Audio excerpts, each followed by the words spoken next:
আসসালামু আলাইকুম। আজকে আমি দেখাবো জগন্নাথ ইউনিভার্সিটিতে কিভাবে এপ্লাই করা লাগে।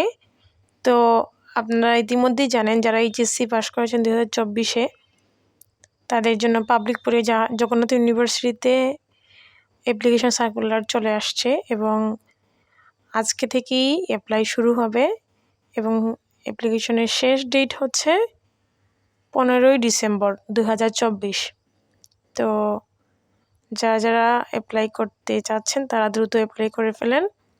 এইবারের জগন্নাথ ইউনিভার্সিটির রিকোয়ারমেন্ট অনেক ইজি, যেখানে আপনারা সবাই অ্যাপ্লাই করতে পারবেন যাদের মোটামুটি 3 পয়েন্ট আছে।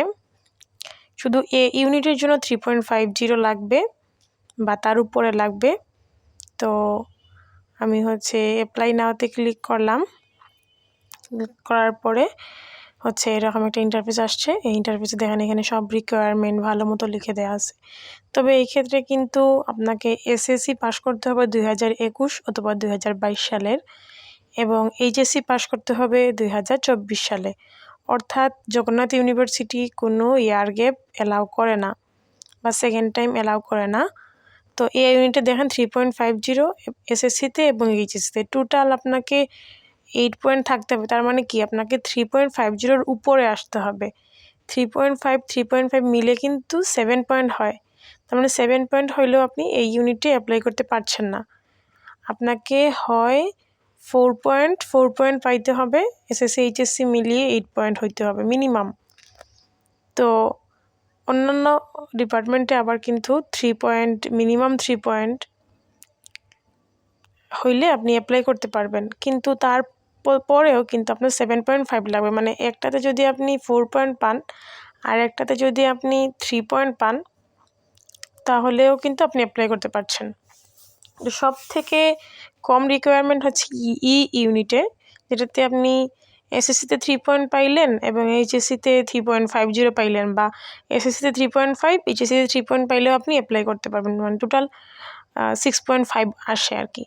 এবার আপনি যদি অ্যাপ্লাই করতে চান তাহলে ক্লিক হেয়ার, এখানে ক্লিক করলে এরকম একটা ইন্টারফেস আসবে। আর এইখানে আপনি আপনার এসএসসির রোল নাম্বার এবং আপনি কোন বোর্ডের সেটা লিখবেন। তো আমি এখানে একটা আন্দাজে একটা রোল নাম্বার লিখেছিলাম। আসলে আমরা জানি যে এসএসসি বা এইচএসসির রোল নাম্বার 6 ডিজিটের হয়। তো আমি একটা 6 ডিজিটের নাম্বার উল্লেখ করেছি। আমি জানি না এটা কার রোল নাম্বার, তো তা ট্রাই করলাম, কিন্তু এটা কোনো রোল নাম্বার কারো পাওয়া যায় নাই, যার কারণে আমি 21 সিলেক্ট করলাম। এখন একটা ফোন নাম্বার চাচ্ছে, না হলে সাবমিটই নিচ্ছে না।